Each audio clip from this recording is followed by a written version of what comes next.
Good morning, engineering buddies. No? Here we go again, another day, another set of problems here in engineering mathematics. So, analytic geometry, conic sections, circles pa rin tayo. So, start na natin to. Problem number 3 na tayo.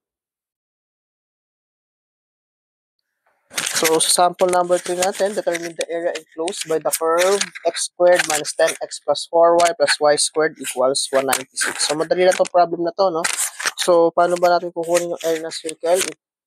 We just need to find the value of radius, then apply the formula pi r squared, no? So, how to solve for the radius given the general equation of the circle? So, we just reduce it to standard form, no?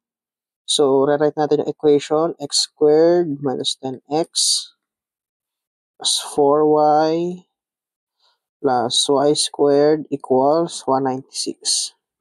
So, to reduce the standard equation, pagsamahin lang natin yung mga terms like ito, 10x, so ang ginagawa ko ganyan, plus y squared plus 4y plus, ganyan. Lagyan na natin ito.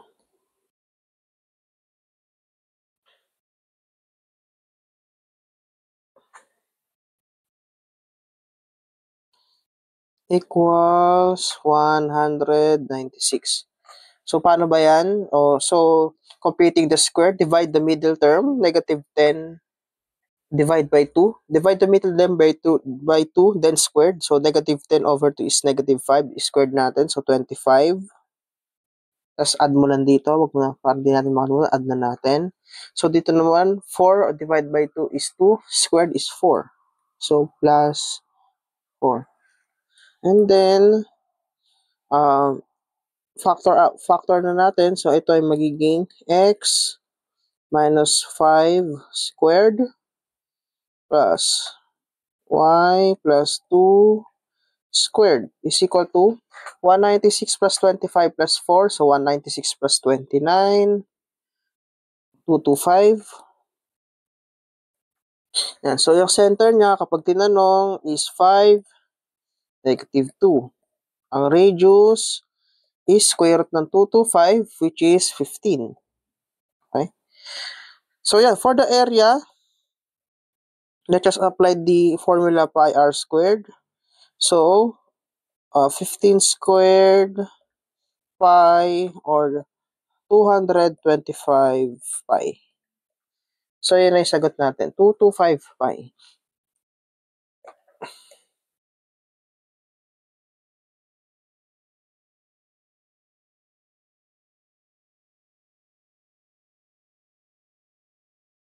So, letter B.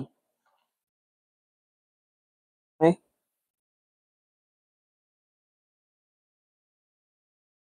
So, next problem. So, madali lang yun, guys, ha? Basta alam nyo lang mag-reduce to standard form, madali na to. Okay.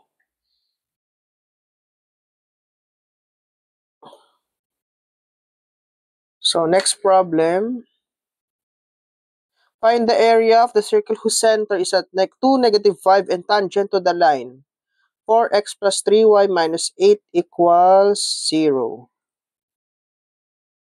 So, paano ba to? So, area pa rin ang hinahanap natin. So, kailangan natin ng value ng radius, no? So, dito, ang radius ng circle is the distance, yung distance from the point 2, negative 5 to the line 4x plus 3y minus 8. When we say tangent, so, kunwari ito, may nandito yung graph natin. Kunwari lang, kunwari may graph tayo dyan. Yan. And then, meron tayong circle. Kung sabihin natin, graph na natin. Sabi ang center na 2, negative 5. So, let's say, nandito, 2. So, ito, 2, negative 5. Sabihin natin na, baguhin natin itong,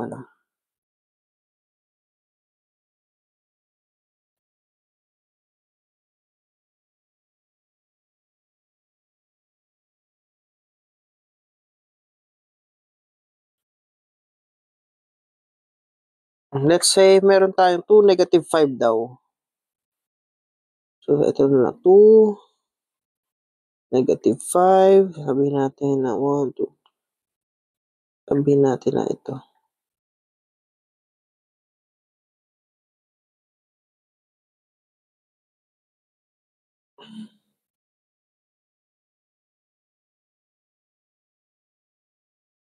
So, 2, negative 5, ito. So, nandito. Nandyan daw yung center ng circle. So, sabihin natin na let's draw a circle. Yan. Sabihin natin ganyan, palakihin na. So, yan. So, sabihin natin nandiyan yung circle natin. Tapos may tangent line. Pag sinabi natin tangent line, di ba, ganito siya. So, let's say ito lang yung tangent line natin. Nandyan. Ayan. Yan ang tangent line, guys, ha. Sana natatandaan ko ano yung tangent line. Yan. Yan. So, yung radius niya, ang tinatanong ang radius, yung distance, itong distance na to, yung distance dito sa tip, sa point of tangency, papunta dun sa center ng circle, at yung center ng circle, yun yung radius. So, kailangan lang natin yung distance ng tangent line to the center of the circle para mahanap natin yung value ng radius. So, paano natin gagawin yun? Meron namang center ng circle, no?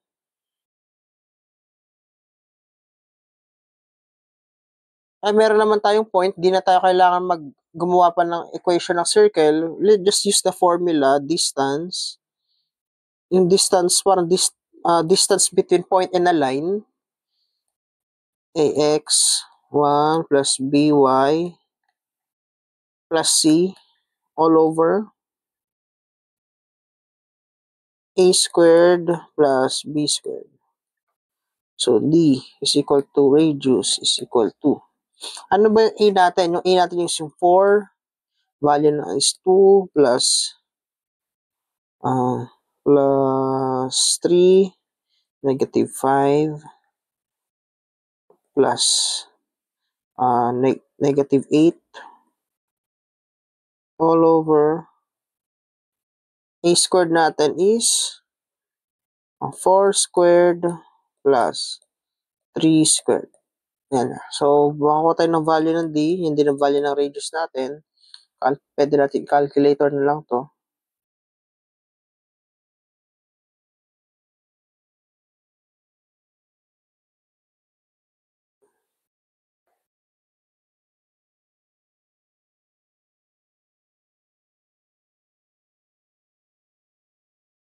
Five minus 8 all over square root ng 4 squared plus 3 squared.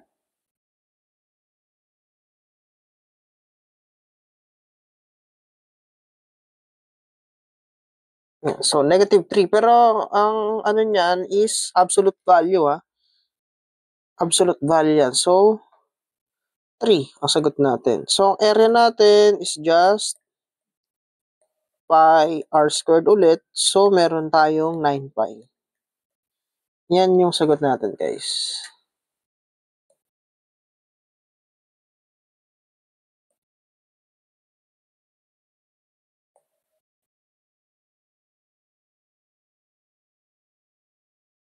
So, 9 pi.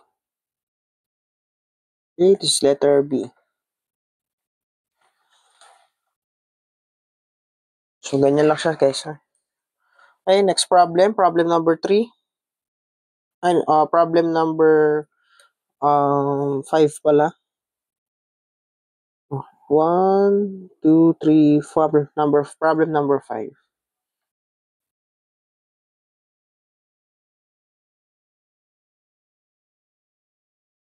Problem number 5. Find the shortest distance from the point 1, 2 to a point on the circumference of the circle defined by the equation x squared plus y squared plus 10x plus 6y plus 30 equals 0.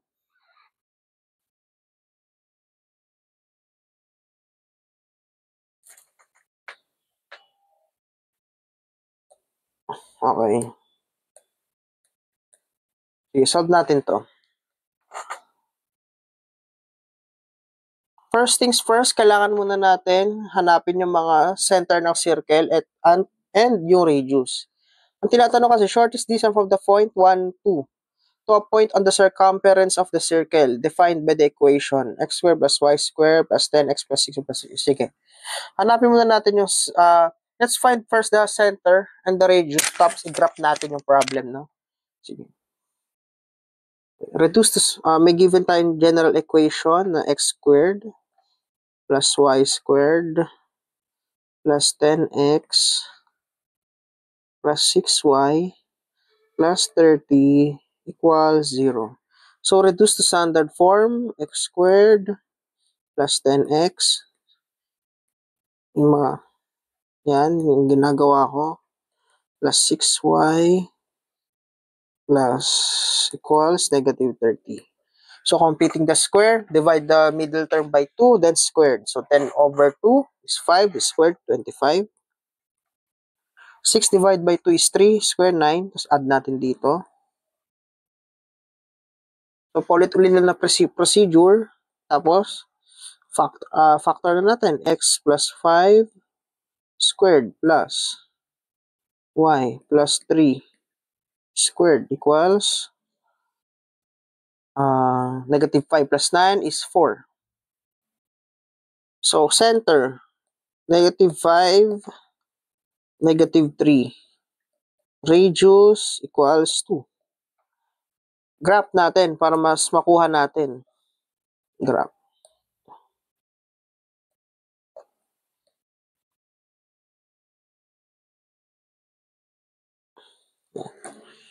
So, center down niya is negative 5. So, negative 5 sila. 1. So, sabihin natin ito yung 1, 2, 3, 4, 5. So, nandyan.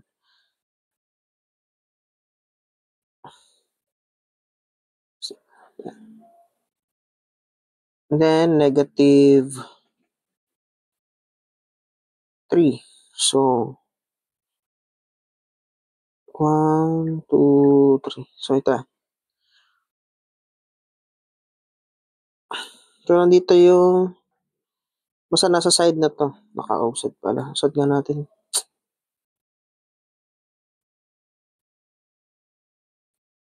Sorry guys. Offset ko lang.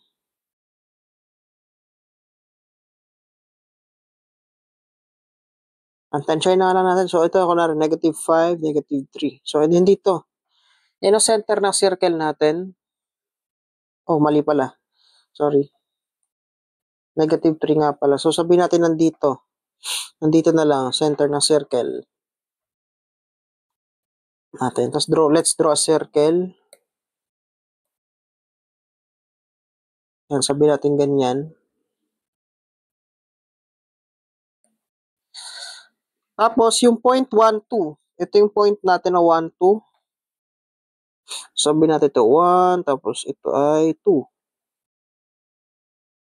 So, nandito. Shortest distance. Ang tinatanong kasi, shortest distance mula dun sa point 1 to a point on the circumference. When there's circumference, so sa paligid nitong circle natin. Ayan. Any point dyan. Any point daw dyan will do. So, pwedeng nandito.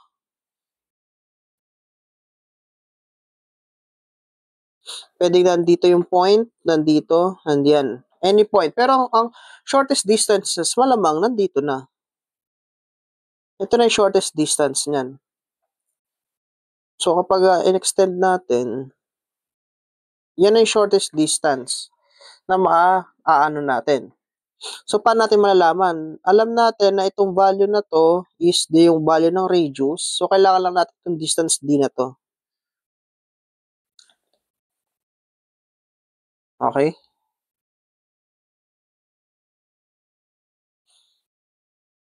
Yan lang ang kailangan natin. So, paano natin makakuha yan? Alam natin itong value ng radius na to ay 2 na. Okay? So, we can use distance formula. Distance formula, yung distance formula nitong mula dito sa point na to, papunta doon sa center ng circle, which is negative 5, negative 3. Tapos, i-minus natin yung value ng 2. So, distance formula is, lumutan ko na.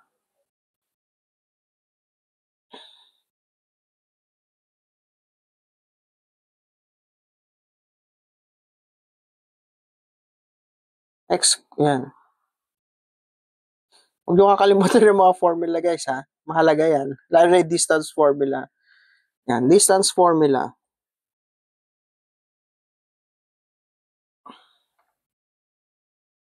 So, x sub 2 minus x sub 1 squared plus y sub 2 y squared. Hindi pala siya d. Let's designate the distance between 2 points as s. Tapos, s niyan, bali, hindi ko na i-rewrite. Square root ng x sub 2. Sabi natin, x sub 2 natin is yung 2. So, negative 3 minus 2 squared plus x sub 2 pala. Negative 5 yun, no?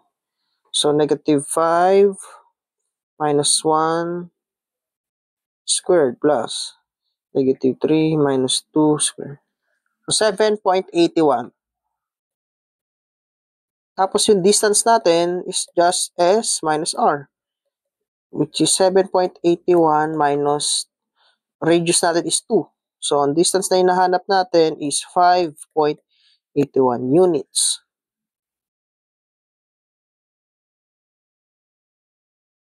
Yan ang shortest distance from the point 1, 2 to the any point on the circumference of the circle. Pero syempre, yung based sa graph natin, yung shortest distance niya is ito.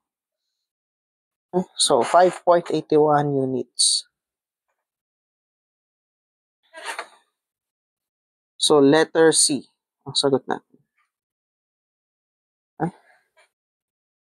So, meron pa tayong natitirang 3 problems in circle, no? So, yan, for more engineering tutorials, please like and subscribe to my YouTube channel and hit the bell button para updated tayo sa mga future pa nating tutorial.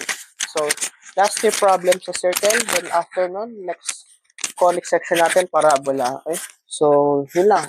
Happy learning, keep watching, and pa-din engineers.